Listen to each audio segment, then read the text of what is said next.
welcome to For the Love of Dogs. I'm Rainey Flynn, Arthur E. Benjamin, my co-host here. All right, Arthur, I'm sure you've heard of this. There's been a saying in Hollywood that says you should never work with children and animals. But with so many feature films having animals in starring roles like Benji, or even the dog that's in the new Oscar-nominated movie, The Artist. Right. I'm wondering if that moniker is true. What do you think?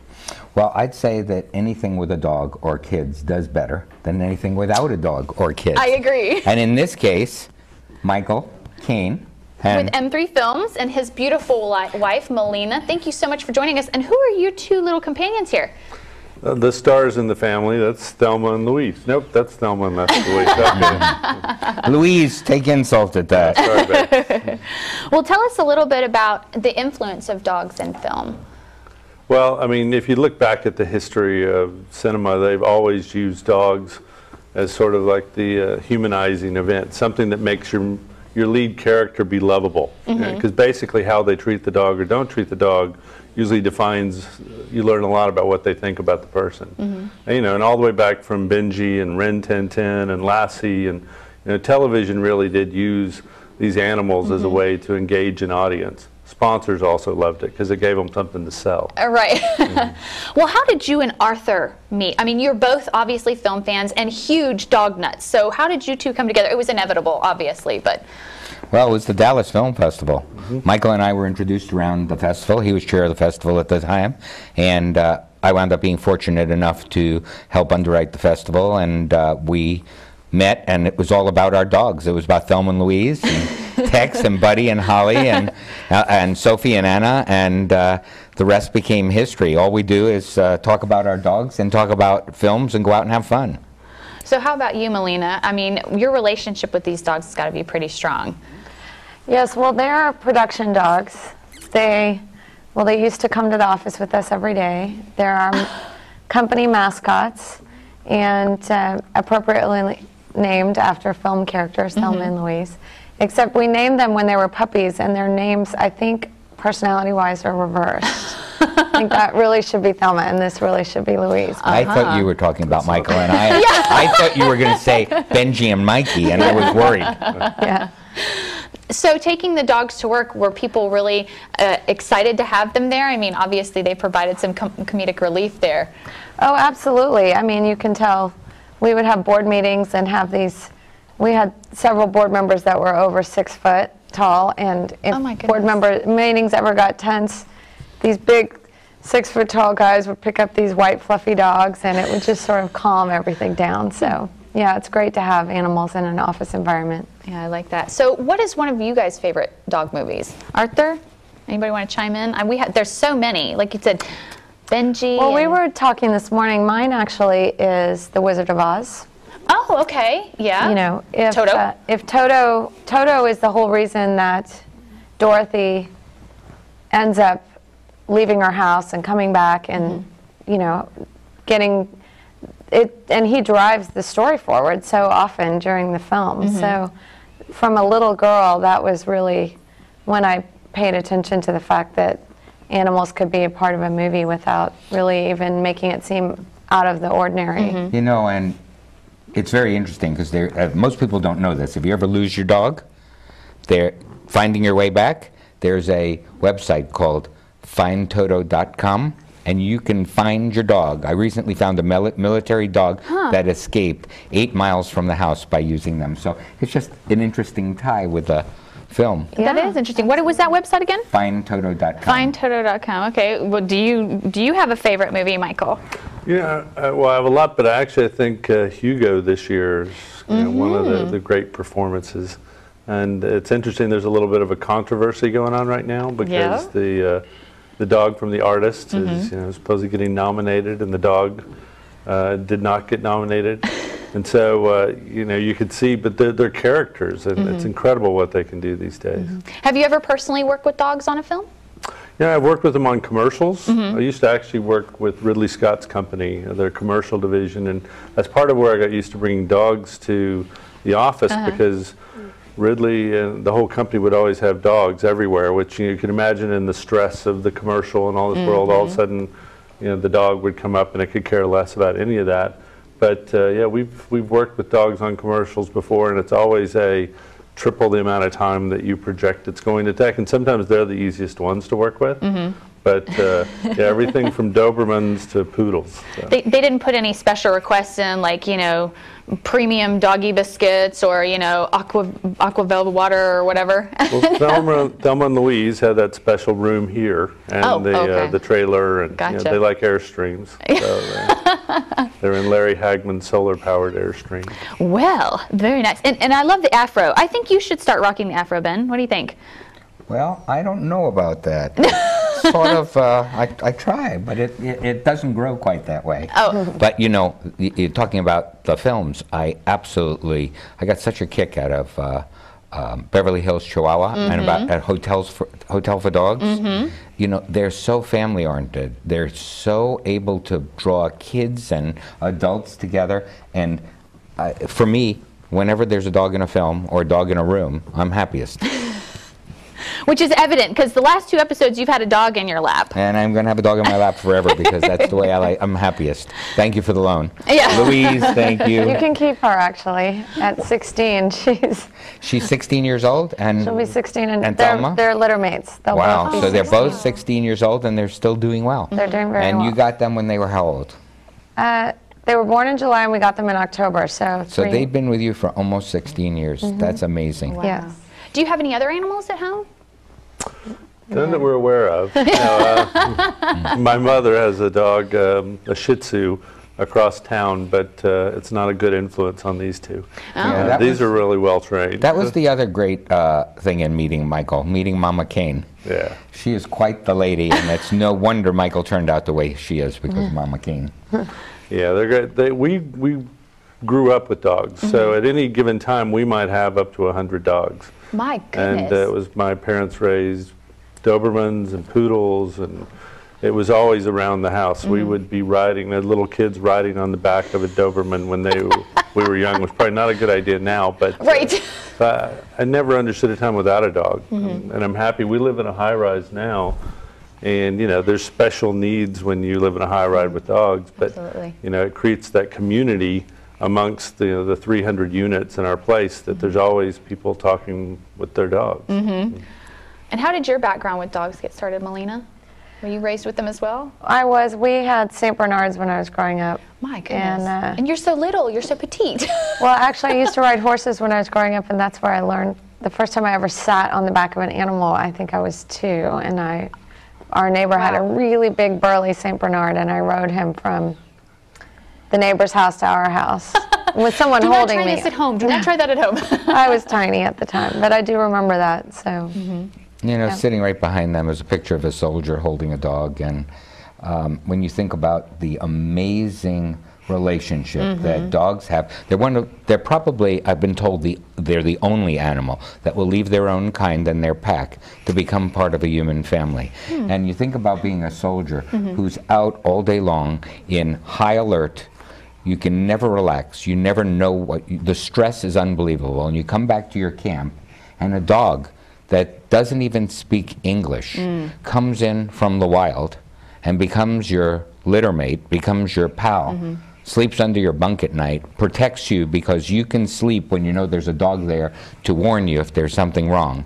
And then the picture was because they got left behind. And Right. as I mentioned once before, we brought back 14 dogs to 14 soldiers, and there are another 100 or so dogs over there that we're working on bringing back, but only the ones, not to increase the problem of homeless dogs here, only the ones that have a best friend who they worked for a year to keep them safe, and they miss them. Yeah. And it reduces stress, and American Dog Rescue is working on a huge assistance dog program that we're starting to call the Manhattan Assistance Dog Program, or the Manhattan Project for dogs. Right. To pair American soldiers who come home with PTSD with dogs so that they can sit like this anywhere they are, and have the comfort of knowing that there's somebody watching over them. And you know, speaking of, you know, wanting to be drawn back to their group and their litter, you know, one of the films that we didn't discuss was 101 Dalmatians, you know, and how that family, of course it's a cartoon, and it's actually in live action as well, with Glenn Close and Hugh Laurie, I believe, where, you know, they wanted to bring that litter back even at 101. You know, why do you think it is that people are so drawn to these films, and that a classic like 101 Dalmatians is still so popular? That's a good question. I mean, honestly, I just feel that it's that natural bond that we have with animals, and the fact that in some degree they're helpless and they're defenseless, and so it immediately, particularly when you see puppies, which, you know, what's cuter than a puppy? You know, everyone sort of reaches out like, oh, I would defend them, I would step up for them. So, you know, it's just easy to wrap something around that. And you know, that particular one with Disney, having done such a great job with the animation one. But yeah, everyone, who can root against the dog? It's very rare. I remember actually growing up as a kid, and there was a series of movies in the 70s about these fabulous Dobermans. And these Dobermans would like rob banks and things. And it was just so, it was the first time I ever saw them being you know, you couldn't really feel bad about the dog robbing the bank. Like, it must be okay.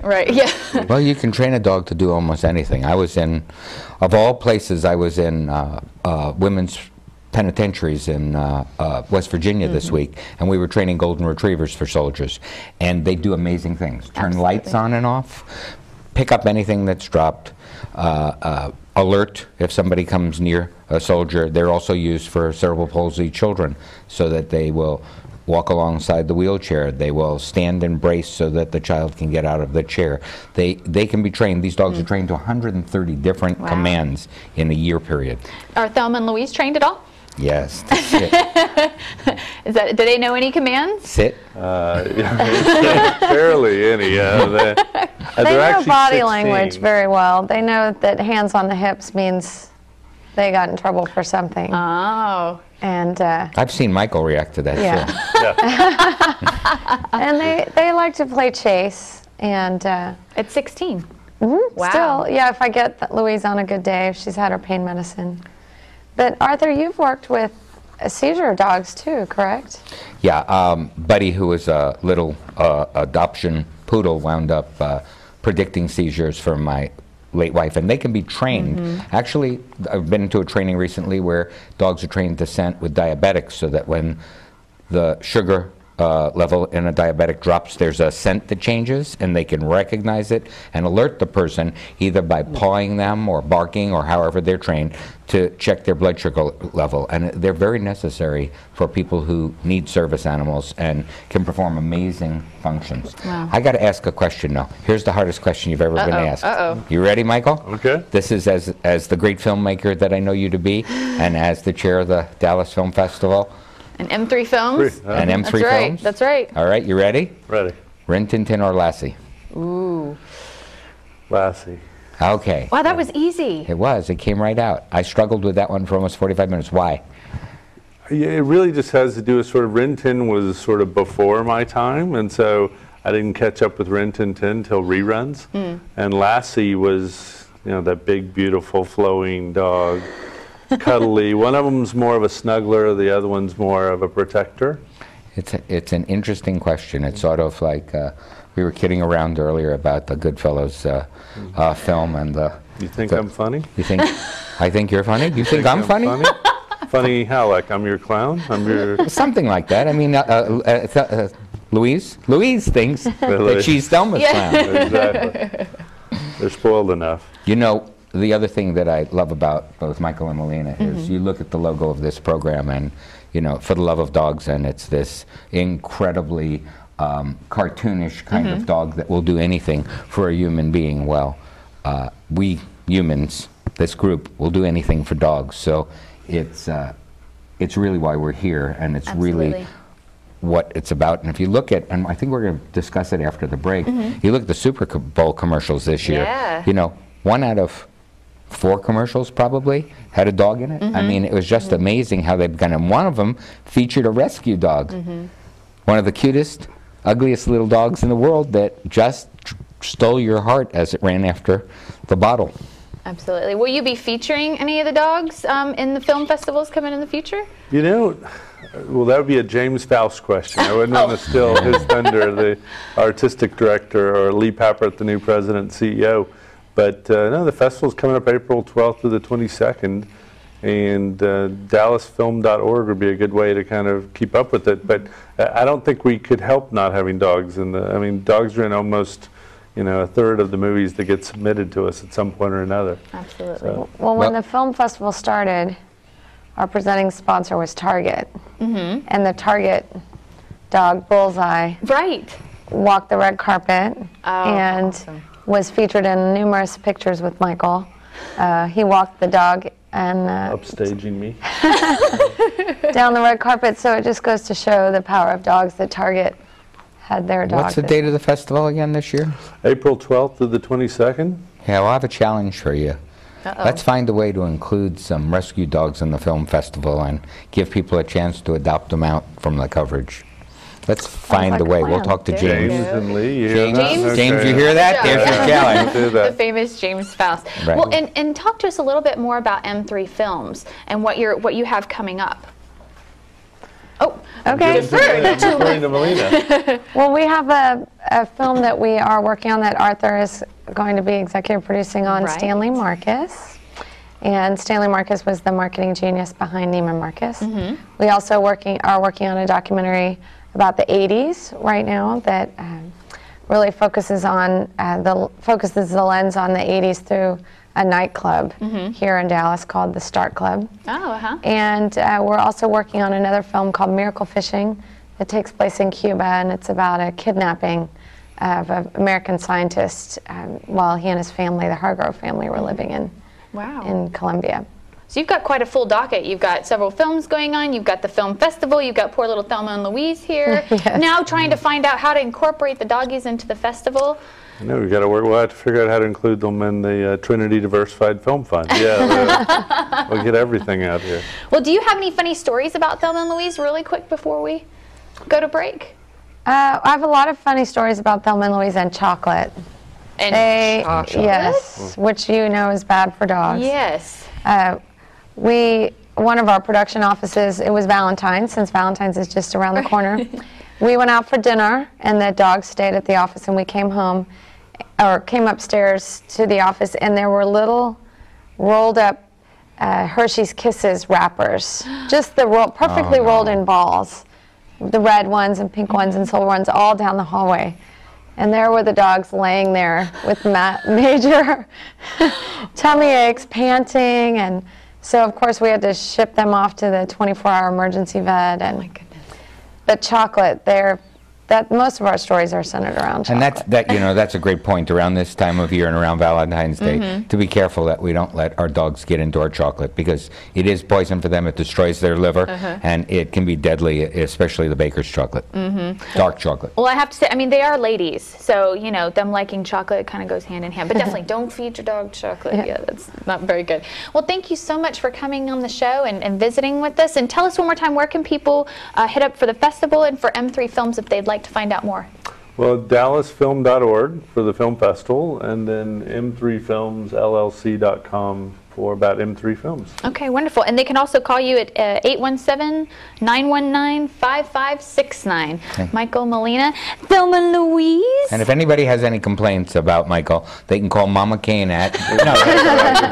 She'd love that. She's on Facebook, so you can just track her Yeah, down just that track way. her down on Facebook. Is she really? Yeah. Oh, yeah. Oh my It's goodness. amazing. Did Thelma and Louise have their own Facebook page? They do, actually. If you go to Melina's Facebook, they are her photo. Oh, my Very discreet goodness. that way. Very discreet that way? Right. Well, these girls are famous. And did they go to the salon to get their hair did?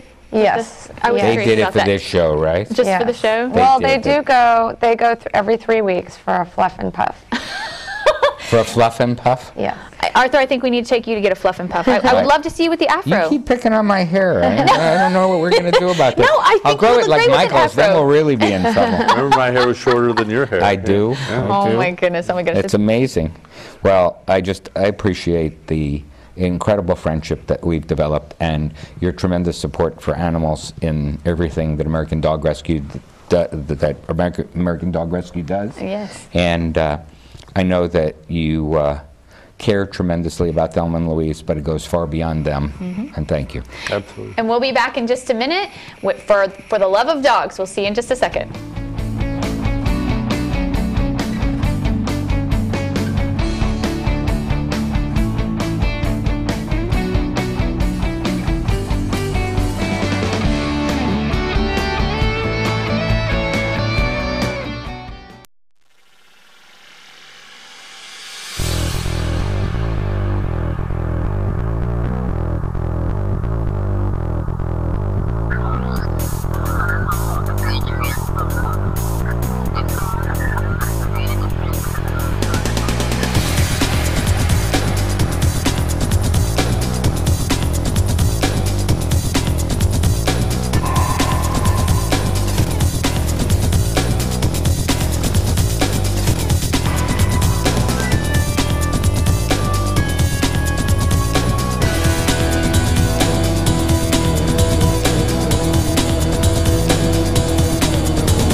That's been the show for this week. If you guys need to learn more, again, check out American Dog Rescue. Have a great week, and we'll see you guys next week. Anything else you want to add, Arthur? www.americandogrescue.org. .org. Or Facebook, American Dog Rescue. Okay, I love it. Facebook, all you Facebook and Twitter fans. We'll see you guys next week. This has been For the Love of Dogs. I'm Rainey Flynn. Arf.